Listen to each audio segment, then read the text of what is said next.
Well, hello everybody. Hello Btown. Happy Tuesday again, and I'm back. I told you guys I would be sitting down with Katy today over at Consolidated to go over all the Halloween activities we have going on in town. So I figured, you know what? Why not go to the source? She contacted me, and like I said, anything with community going on, feel free to PM me, just like Katy did. So we're going to go over everything, and also, very interestingly, the history of the Bordentown Halloween Parade. So everybody, this is Katy. Katy, introduce yourself. Hi, I'm Katy McGowan, and I am a member of Consolidated Fire Association, and I run the Halloween Parade and a lot of the Halloween events in town. And I know we have a lot to go over, Yeah. but first, let's start off with, let me put my shoulder's been bothering me. Let me rest my arm on my knee. First off, let's start with the history of the Bordentown Halloween Parade. Yeah, so the parade started in 1970, as we know it today, and it was a give back to the community after we built this building that we're sitting in now. So our name is Consolidated Fire Association, and we consolidated 3 other firehouses in town. Wow. To make this one. So that's where the name came from, if people don't know it. Exactly. So it's the Firehouse Gallery. Oh, yeah. Old City Hall right across the street. And then there's the other firehouse was on 2nd Street, right across the street from the park. Oh, yeah. I know that building. Oh, So- wow. I did not know 3 consolidated into one. Yeah. So we built this building. Not me, of course, I wasn't here, but they built this building. And the community really supported them in building this property. And it was a give back to the community to say thank you for helping them and supporting them and getting this, this company up and running. So why do you think they chose Halloween, though, of all things to have like a parade for? I don't know what it was. I know in my research when I took the parade over, there had been a nighttime parade. So I think things had evolved from the nighttime parade into how we know it today. Oh, wow. I didn't know it started off as a nighttime parade. Yeah, there's a lot of Old Town Bordentonians that know it as a nighttime parade. I think logistically, I can't even imagine doing it at night in the dark. I can't either. So I don't want to suggest that, but we're going to continue to do it. That is not what we're saying. We're just talking about the history. Yes. And also, another fact, who started these parades? So the parade obviously was started by the firefighters, at that point it was firemen, that were here in this building. And the 2 co-chairs was my father, Steve McGowan. Oh, wait, I and have Rick to say. Right there. That's him. Yeah. So my dad and Rick Kling ran the parade for many, many, many years.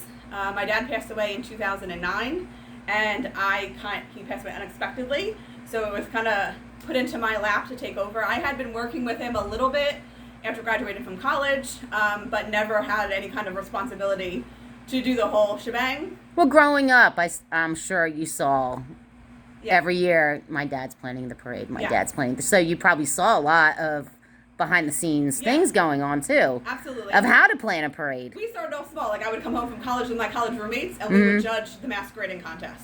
Oh, wow. Oh, yeah. So he gave us responsibilities to do. So when my dad passed away, I took it over. Rick Kling also stayed involved. Him and his wife stayed involved. Rick has passed away also now. His wife is still involved.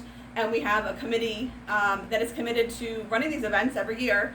Some people belong to the firehouse. Some people have, come in throughout the years and have joined us. And then every member here at the firehouse is part of the group that runs the parade the day of. Wow, that's awesome. And I know, not to get off the topic of Halloween, but you guys also do stuff I remember when I was a kid, this is where we'd come by Easter flowers, you guys get really involved in the community, and that's great. And also I want to do a shout out. Thank you guys so much for offering parking for the Pride Parade that day. Oh, you're welcome. That was really nice. Yeah. So how many events do we have going on in town this year for Halloween? We run 3 events. The parade, this is actually, technically last year would have been our 50th anniversary of doing it. So this really will be the 50th anniversary this year now. Wow. And then 50 we years. also run the Scarecrow contest, which is relatively new in the last 5 to 6 years. And then we also do the house decorating contest, which has been going on for about 15 years or so.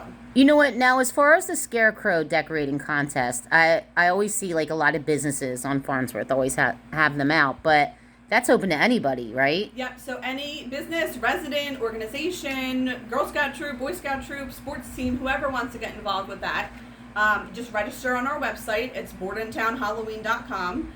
You do need to bring your scarecrows here on Saturday, Saturday, October 9th. I was going to say, wow, you're judging early. No. October 9th at 9 a.m. And we'll send you more information when you register.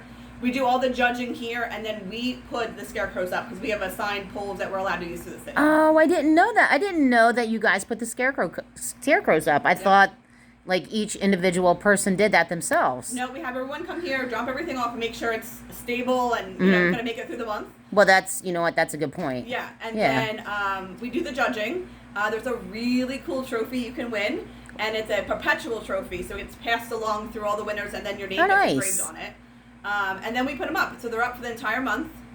We do start it that week after the Cranberry Fest, just because there's so much going on during the Cranberry Fest. We don't want things to get ruined. So that's where they go that weekend after Cranberry Fest, and then they're up all month. Okay, and then what's the second event? The haunted house decorating. Yep. So house decorating is open to any resident in Bordentown Township, or Fieldsboro. We do ask that you register your house on our website, again, bordentownhalloween.com. We do try to drive around really and see any house that could possibly be decorated, but that's very hard to do, and we don't want you to miss out on possibly winning.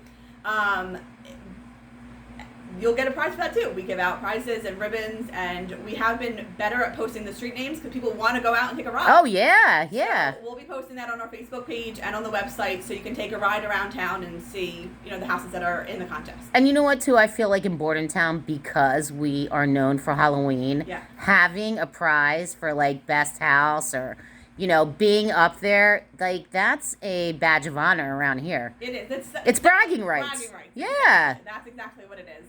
And the cool thing about Bordentown in general is that, there's houses that are amazing. Obviously, Thompson Street has done a phenomenal job at it. They really have made a name for us in that sense. Oh, thank God for Pat and Franco over there. Amazing. Yeah. And Neil and Jen down on Brooks Avenue have done a phenomenal job of things. And we try to share the love. Of course, we want the best person to win, but Brooks Avenue and Thompson Street will blow anyone out of the water. So we've talked to Pat and Frank. We've talked to Neil and Jen, and they know that they probably won't continue to win and win and win every year because we want to share the love around.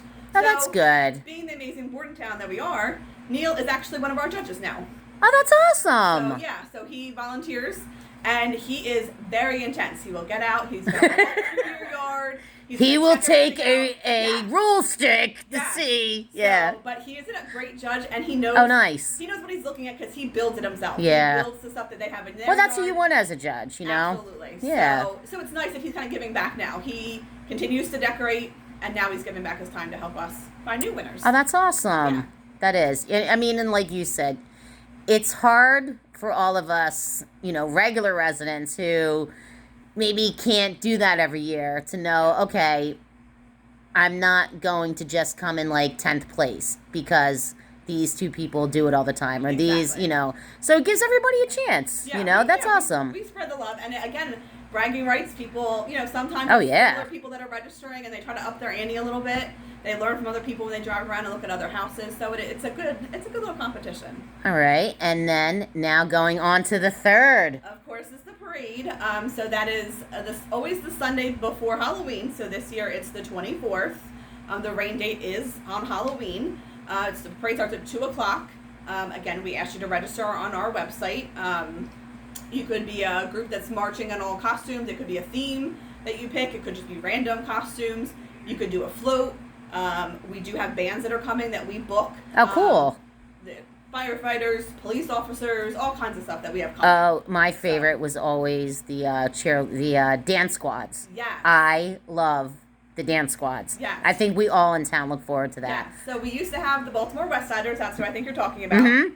They were always at the end of the parade because they were the longest. Oh, they blew everybody away. Yeah. Absolutely. So they've been going through some, let's say, rebuilding years. Mm-hmm. So we haven't had them in the last few years. We try to bring in other groups that are similar, but the marching band dance team is kind of a dying breed. Yeah. So if anyone does have suggestions for marching groups or a dance team or drill squad or anything like that, definitely pass them along. We'd love to. Oh, nice. Thank you. Yeah. And another thing about the parade we were talking about too is, you can be in it. You don't have to have a float. You don't have to have this group or organization. People can just people can contact you and join the parade. Yeah. Like you said, dress up as a group, or Absolutely. you don't have to have this formal thing. Yep. So after my father passed away, his thing that he would tell everybody is you don't have to do something big and elaborate. If you as a family or neighbors want to get together and you want to be in the parade, put the kids in their costume, buy some hay bales and some corn stalks, put them in the back of the pickup truck, boom, There you go. you got a float.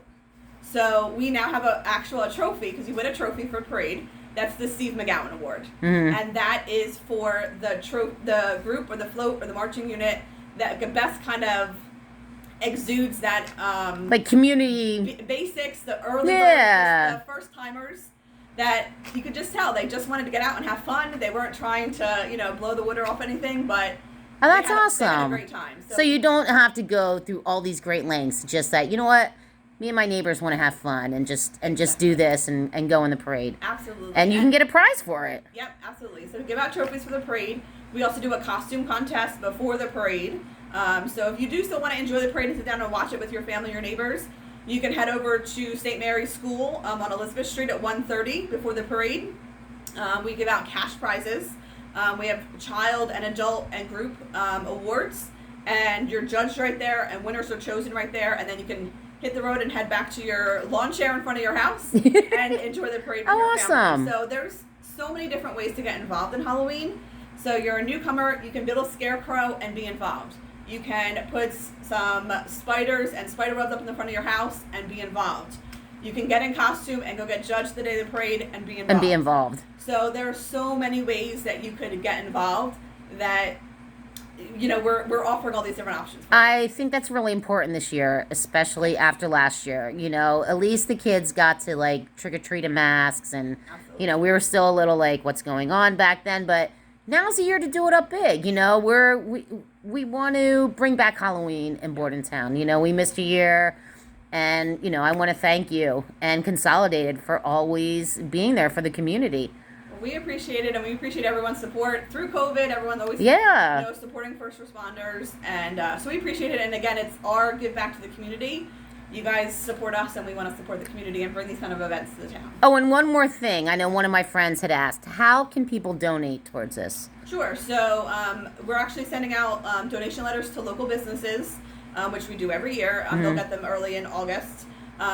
We collect the day of the parade, so we have volunteers that are usually from the National Honor Society at the high school that will be at the front and the back of the parade with Halloween pumpkins, and they'll walk along the curbside asking for donations. So if you want to give cash that day, you can do that. And we have finally moved into the 21st century, and we now have a Venmo.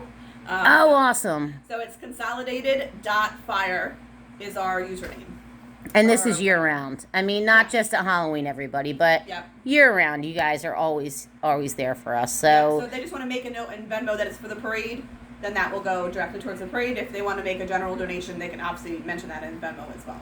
All right, awesome, Katie. And did we miss anything that you wanted to? I did have a list, but I think that's it. All right. Oh, I had something for you. I forgot.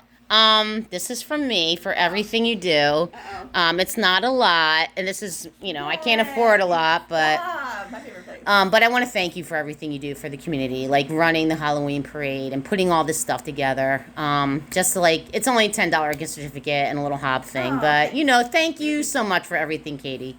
We appreciate it, and if you guys have any questions or about the parade or any events, Facebook, our website has an email address. Let us know, and we want to get you involved. So we have lots of ideas. If you can't think of something, we're here to help. All right, thanks, Katie. Thank you.